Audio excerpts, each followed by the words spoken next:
Hello students, आपको पता ही है हम कोसेट का टॉपिक पढ़ रहे हैं।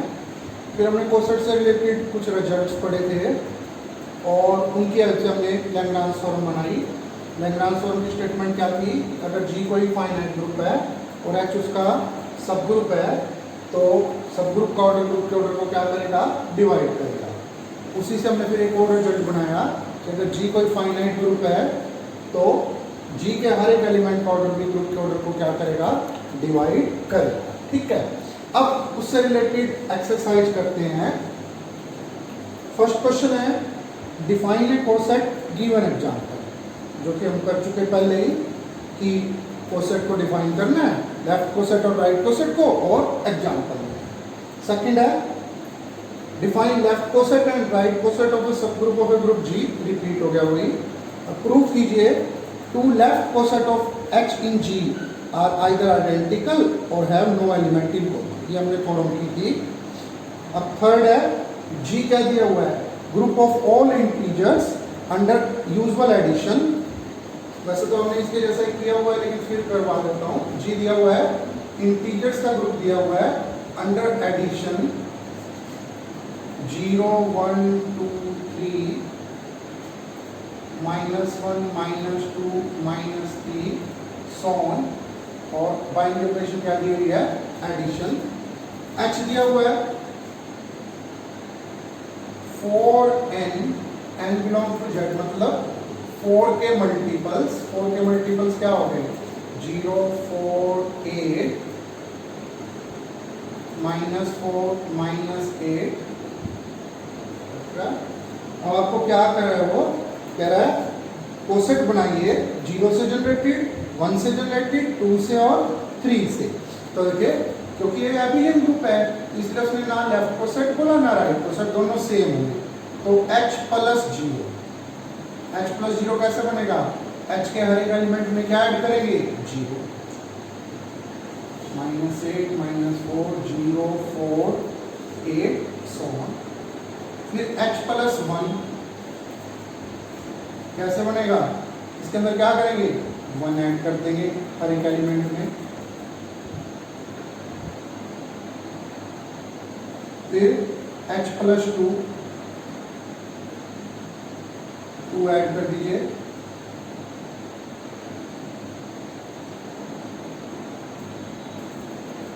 फिर है h प्लस 3 ऐड कर दीजिए। -5 -1 3 7 11 एक्सेट्रा। ठीक है, ये 4 कोसेट बन के 0 से जनरेटेड, 1 से 2 से 3 से। आप और भी बना सकते हो, उसने बोला ये गया है। कह रहे वेरीफाई कीजिए कि ये कोसेट म्यूचुअली डिसजॉइंट है। चेक कर लीजिए कि इन भी दो कोसेट्स में कुछ भी कॉमन नहीं है और उनकी यूनियन क्या है। इनकी यूनियन, अगर इन चारों की यूनियन लें तो क्या बन रही है? जी। देखिए 0 1 2 3 4 5 6 7 8 9 so on, और इधर -1 -2 -3 -4 so on। तो इन सब की यूनियन क्या बन रही है? जी।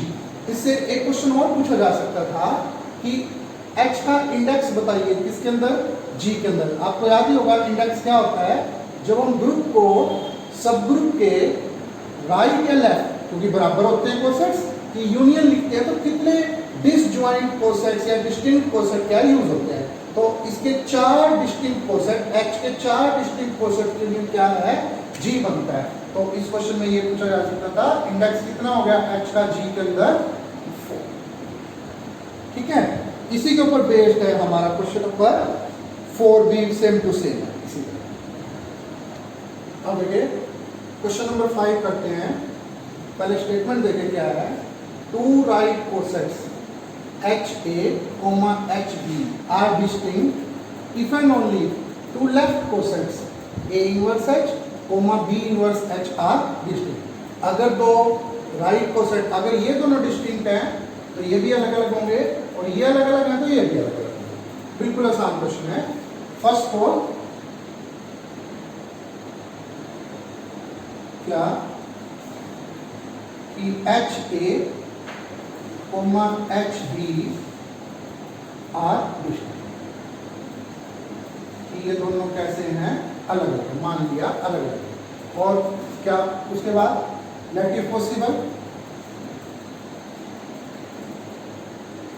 A inverse H comma B inverse H are not distinct. वो दोनों डिस्टिंक्ट मान लिया, ये दोनों डिस्टिंक्ट नहीं मान लिया। अब रिजल्ट याद कीजिए, हमने क्या पढ़ा हुआ है, दो लेफ्ट कोसेट हो या दो राइट कोसेट हो, या तो उनमें कुछ भी कॉमन नहीं होता, और अगर कुछ भी कॉमन है तो दोनों क्या होंगे, सेम। अब हम कह रहे हैं ये दोनों डिस्टिंक्ट नहीं है, अलग अलग नहीं है, तो इसका मतलब ये दोनों क्या है, सेम होंगे उस रिजल्ट के हेल्प से। इसका मतलब A इनवर्स H और B इनवर्स H क्या हो गया, सेम। A से प्री मल्टीप्लाई कर लीजिए दोनों तरफ,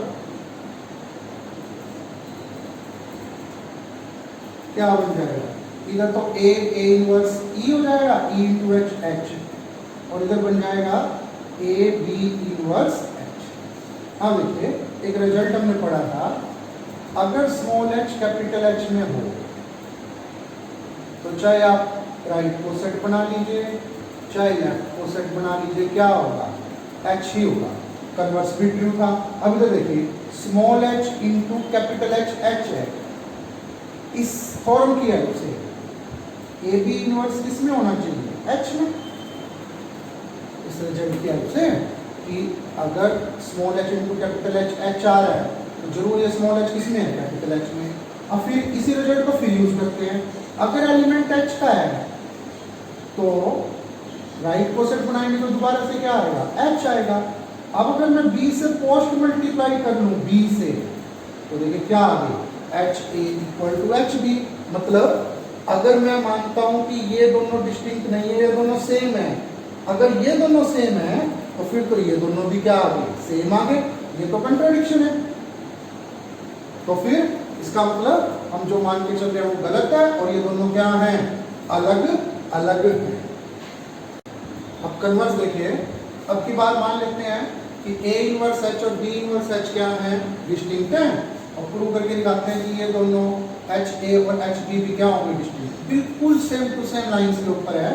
मान लिया फिर से, let if possible HA, HB are not distinct, ये डिस्टिंक्ट नहीं है। फिर वही थ्योरम यूज करते हैं कि दो राइट कोसेट या तो क्या होते हैं, आइडेंटिकल, या फिर क्या होते हैं, डिस्टिंक्ट। या डिसजॉइंट, या तो उनमें कुछ भी कॉमन नहीं होता, या दोनों बिल्कुल सेम टू सेम होंगे। अब हम कह रहे हैं कि दोनों डिस्टिंक्ट नहीं है, अलग अलग नहीं है, इसका मतलब क्या होगा, दोनों सेम होंगे, HA इक्वल टू HB। बिल्कुल यूं का यूं है, B इनवर्स को इधर ले आइए, B को इनवर्स बनाते, इसी फॉर्म की हेल्प से AB इनवर्स किसका एलिमेंट होगा, H का एलिमेंट होगा। फिर अगर ये H का एलिमेंट है और मैं बनाने लग जाऊं, अगर मैं लेफ्ट कोसेट तो क्या बनेगा, H, और फिर वही A इनवर्स से अगर मैं प्री मल्टीप्लाई कर लूँ तो ये देखिए, अगर मैं इन दोनों को मान के चलता हूँ कि ये दोनों सेम है, तो इन दोनों को सेम होना पड़ेगा, तो ये तो कॉन्ट्राडिक्शन है। फिर वही बात, इसका मतलब जो मान के चले वो गलत है, और HA और HB क्या है, अलग अलग है। अब देखिए क्वेश्चन नंबर 6 क्या है, set of inverses of the elements of a right coset is left coset. मतलब अगर आप किसी राइट कोसेट के एलिमेंट्स का इनवर्स लेके एक नया सेट बना लोगे तो वो क्या होगा, जरूर कोई लेफ्ट कोसेट होगा। बिल्कुल आसान है, प्रूफ देखिए। मान लिया let G be an group and HA be any right coset of H in G। हमें क्या करना है, HA के एलिमेंट्स का, मतलब HA का हर एक एलिमेंट का इनवर्स लेना है और प्रूव करके दिखाना है कि वो क्या होगा, एक लेफ्ट कोसेट। बिल्कुल आसान है। वी क्लेम, वैसे तो ये जब आपको याद हो, हमने दो रिजल्ट पढ़े हुए हैं कि HA का इनवर्स होता है K इनवर्स H इनवर्स, और अगर H सब ग्रुप हो तो H का इनवर्स होता है H। इन दोनों को अगर मैं यूज करूं तो HA का इनवर्स होगा A इनवर्स H इनवर्स, और H इनवर्स कौन होगा, H। तो डेफिनेटली तो दो लाइन में भी कर सकते हैं, लेकिन अगर डिटेल में करके दिखाएं तो वी क्लेम कि HA का इनवर्स कौन है, A इनवर्स। मान लिया कि HA, हम प्रूव करके, सॉरी वी क्लेम है, हम प्रूव करेंगे कि एच ए का इनवर्स कौन है, ए इनवर्स एच, और वो आपको आता ही है। दो सेट इक्वल कैसे प्रूव करके दिखाते हैं, पहले का एलिमेंट लीजिए दूसरे में प्रूव कर दीजिए, और दूसरे का एलिमेंट लीजिए पहले में प्रूव कर दीजिए। तो शुरू करते हैं। देखो, let x belonging to H A inverse B any arbitrary element. तो x कैसा होना चाहिए, x होना चाहिए y इनवर्स टाइप का, वेयर y किसका एलिमेंट हो, एच ए का। नाउ y किसमें है, एच ए में। अब y कैसा होगा, y होगा स्मॉल h इंटू ए टाइप का, वेयर स्मॉल h कहाँ से आया, कैपिटल H। ये सारा कुछ मल्टीप्लिकेशन ऑफ कॉम्प्लेक्सिस से आया, इसीलिए मैंने करवाया था आपको। x इक्वल टू कौन था, y इनवर्स। y इनवर्स मतलब h a का इनवर्स। क्या लिख सकते हैं इसको, a इनवर्स h इनवर्स। ठीक है, अब देखिए h किसका एलिमेंट है, h का, और h तो कौन है, सब ग्रुप है। अगर ये सब ग्रुप है तो इसका इनवर्स भी जरूर किसमें होगा, h में होगा।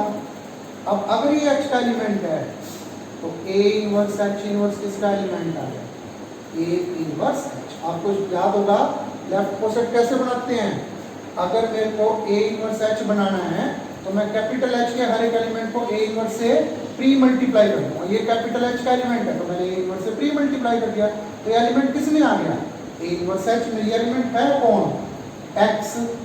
तो x किसका एलिमेंट हो गया, a इनवर्स h का। लेके कहां से चले थे x को, तो h a का होल इनवर्स इसमें आ गया।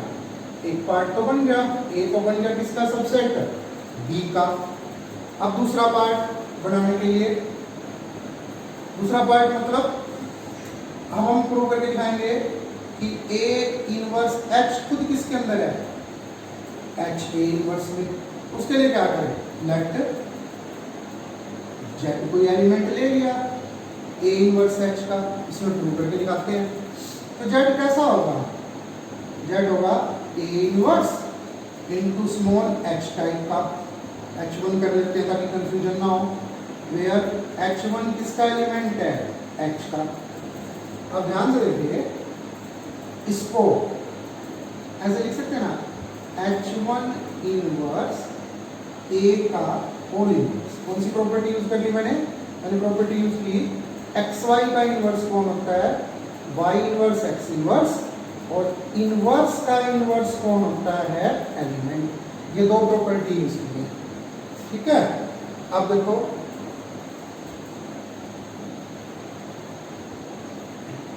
h1 किसका एलिमेंट था, h1 h का, और h तो सब ग्रुप है, सब ग्रुप है तो इनवर्स भी जरूर होगा किसके अंदर, h के अंदर।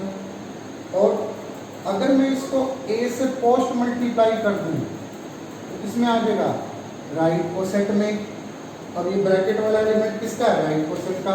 अगर ब्रैकेट वाला एलिमेंट राइट कोसेट का है तो इसका इनवर्स किसमें होगा, राइट कोसेट के इनवर्स में। यानी कि देखो z किसका एलिमेंट बन गया, z एलिमेंट बन गया h a का इनवर्स, इसका बन गया। अब लेके कहां से चले थे, z को a इनवर्स h में से मिला कहां, h a इनवर्स में। तो इसका मतलब a इनवर्स h किसका सबसेट है, h a इनवर्स का। तो 1 और 2 को मिलाएं तो दोनों क्या आगे बराबर। तो किसी भी राइट कोसेट का अगर इनवर्स निकालेंगे तो क्या आएगा, लेफ्ट कोसेट। इसी तरीके से ये प्रूव कर सकते हैं कि लेफ्ट कोसेट का इनवर्स लेंगे तो क्या आएगा, राइट कोसेट। अब देखिए क्वेश्चन नंबर 7। आपको याद होगा जब हमने कोसेट पढ़ना शुरू किया था, जब कोसेट की डेफिनेशन बताई थी तो सबसे पहले बताया था कि कोसेट सब ग्रुप नहीं होते। ये क्वेश्चन क्या कह रहा है कि ओनली राइट और लेफ्ट, कोई भी मतलब only right coset of h in g। एक ही राइट कोसेट ऐसा है h का g के अंदर जो सब ग्रुप भी है, और वो कौन है, सिर्फ और सिर्फ कौन है, h। मतलब एक ही राइट कोसेट या लेफ्ट, कोई ले लीजिए, दोनों के लिए ट्रू है। एक ही राइट कोसेट ऐसा हो सकता है जो कि सब ग्रुप भी हो, और वो कौन है? H खुद है। इसका मतलब दो चीजें प्रूव करके दिखानी है। नंबर 1 कि H खुद एक राइट कोसेट है। नंबर 2 अकेला ऐसा राइट कोसेट है जो कि क्या है? सब ग्रुप है। बिल्कुल आसान है। देखिए पहले तो सिंस क्या H को HE लिख सकते हैं? बिल्कुल लिख सकते हैं। इसका मतलब क्या हो गया? H is a right coset of H in G generated by E। मतलब वो क्या हो गया है? राइट कोसेट हो गया है H का G में किससे जनरेटेड? E से। अच्छा, अब क्या प्रूव करके दिखाना रह गया कि अब और कोई ऐसा कोसेट नहीं है राइट कोसेट जो सब ग्रुप भी हो। लेट मान लेते हैं HA is right coset of H in G which is also a subgroup, जो कि क्या है? आपका सब ग्रुप भी है, राइट कोसेट भी है और क्या है? सब ग्रुप भी है। हमें प्रूव करके दिखाना है नहीं H के अलावा और कोई नहीं। अच्छा देखो, ये राइट कोसेट भी है, H खुद राइट कोसेट है, दोनों क्या हैं? सब ग्रुप है। तो दोनों अगर सब ग्रुप है, आइडेंटिटी H में भी होगा और आइडेंटिटी HA में भी होगा। क्यों? बहुत सब ग्रुप मान लिए, एक तो है ही, एक और हमने मान लिया, बहुत सब ग्रुप है। इसका मतलब दोनों का इंटरसेक्शन नॉन एम्प्टी है, फाई नहीं है। अब वही रिजल्ट काम आता है कि दो राइट कोसेट में या तो कुछ भी कॉमन नहीं होगा, और अगर एक भी एलिमेंट कॉमन हो गया तो दोनों क्या होंगे? सेम। तो इसका मतलब HA को किसके इक्वल होना पड़ेगा? H के। और फिर देखिए इसका मतलब और कोई राइट कोसेट नहीं हो सकता जो कि साथ के साथ में क्या हो? सब ग्रुप भी। अब देखिए क्वेश्चन नंबर 8 है, अच्छा क्वेश्चन है। क्या दिया, क्या प्रूव करना है? इंटरसेक्शन ऑफ टू सब groups each of finite index. आपके पास दो सब ग्रुप है, दोनों का इंडेक्स क्या है? फाइनाइट है। अगर आप उन दोनों का इंटरसेक्शन ले लेते हो, ये तो आपको पता ही है, दो सब ग्रुप का इंटरसेक्शन सब ग्रुप होता है, तो जो नया सब ग्रुप बनेगा उसका इंडेक्स भी क्या होगा? फाइनाइट होगा। मतलब मान लीजिए लेट G क्या है? कोई ग्रुप है, और H और K क्या है?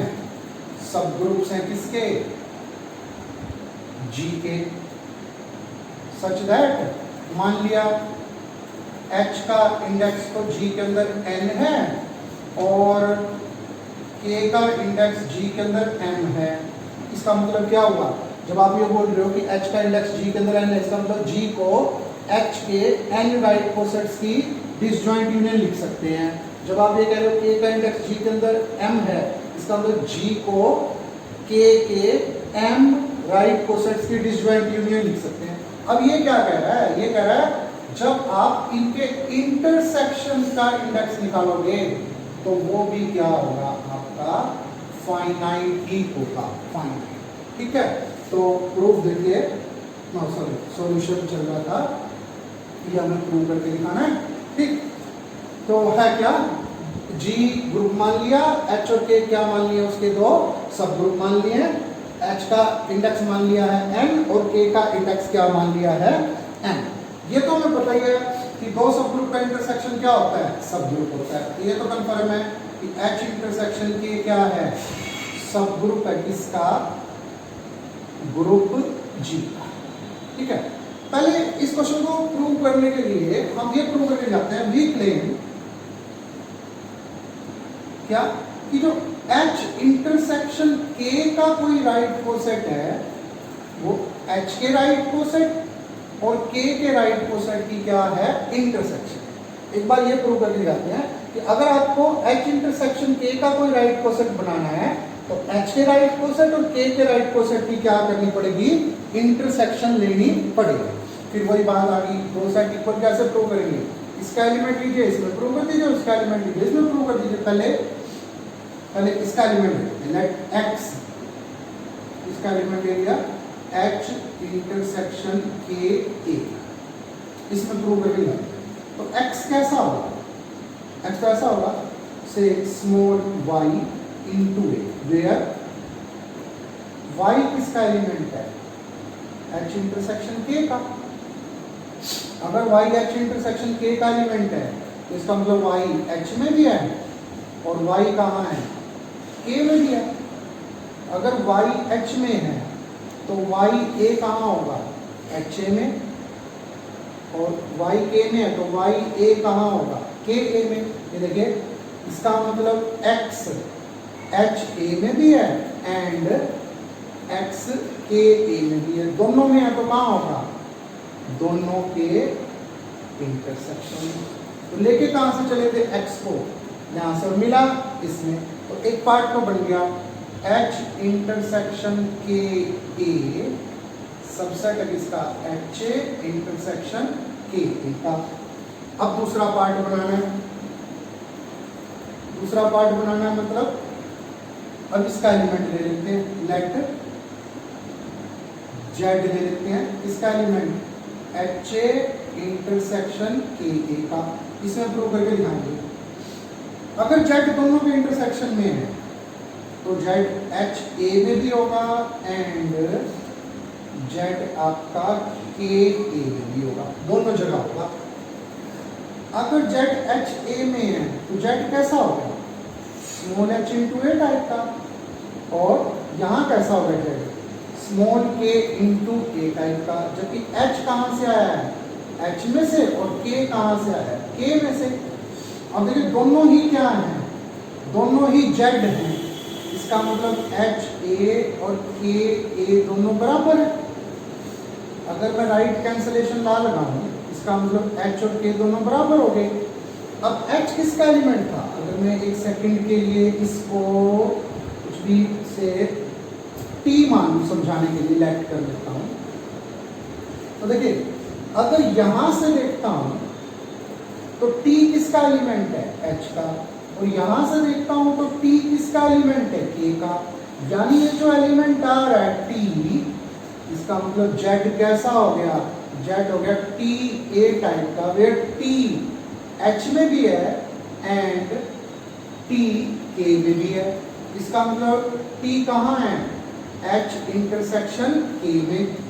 तो फिर जो ये आप z लेके चले थे, z ये किसका एलिमेंट? z एलिमेंट z हो गया t a t यहाँ से, तो z किसका एलिमेंट आ गया? h इंटरसेक्शन k a का। ठीक है ना? क्योंकि ये देखो, ये तो इंटरसेक्शन का एलिमेंट, ये a का, तो किसका एलिमेंट बनेगा? ये h इंटरसेक्शन k a। अब लेके चले थे यहां से, मिला यहां, तो h a intersection k a इसका सबसेट हो गया h इंटरसेक्शन k a का। और देखिए दोनों को मिलाने से हमारे पास क्या रिजल्ट आ गया कि अगर मेरे को h इंटरसेक्शन k a का कोई राइट कोसेट बनाना है तो किस किस की इंटरसेक्शन लेनी पड़ेगी? एक h के राइट कोसेट की और एक k के राइट कोसेट। अब मेन पॉइंट पर आते हैं। हम क्या मान के चले हुए हैं? हम ये मान के चले हुए हैं कि h के कितने राइट कोसेट हैं? h के राइट कोसेट हैं हमारे n। k के कितने हैं? k के हैं हमारे m। और अभी अभी हमने क्या प्रूव करके दिखाया? अगर इंटरसेक्शन का कोई राइट कोसेट बनाना है तो h के राइट कोसेट और k के राइट कोसेट का क्या लेना पड़ेगा? इंटरसेक्शन। तो देखिए कितने राइट कोसेट बन सकते हैं? अब क्या हो सकता है? मैं इसका इंटरसेक्शन 1 2 3 के साथ लूं m बार, इसका इंटरसेक्शन 1 2 m बार। तो ज्यादा से ज्यादा h इंटरसेक्शन k a के एट मोस्ट कितने राइट कोसेट बनाए जा सकते हैं? क्योंकि अगर इसका राइट कोसेट बनाना है तो h के राइट कोसेट और k के राइट कोसेट की इंटरसेक्शन लेनी पड़ेगी। यानी एक यहां से लेना पड़ेगा और एक यहां से, इनके इंटरसेक्शन से ही इसका h इंटरसेक्शन k का राइट कोसेट बन सकता है। तो कैन हैव कितने? कैन हैव एट मोस्ट ज्यादा से ज्यादा, n यहां ऑप्शन है, m यहां, mn राइट कोसेट्स। तो ज्यादा से ज्यादा, एग्जैक्ट नहीं कह रहे, ज्यादा से ज्यादा कितने राइट कोसेट हो सकते हैं? ज्यादा से ज्यादा mn राइट कोसेट हो सकते हैं। और अगर ज्यादा से ज्यादा mn राइट कोसेट हो सकते हैं तो नंबर तो क्या आ गया? फाइनाइट ही आ गया ना, तो फिर इसका मतलब H इंटरसेक्शन K का इंडेक्स G के अंदर कैसा होगा, फाइनाइट होगा।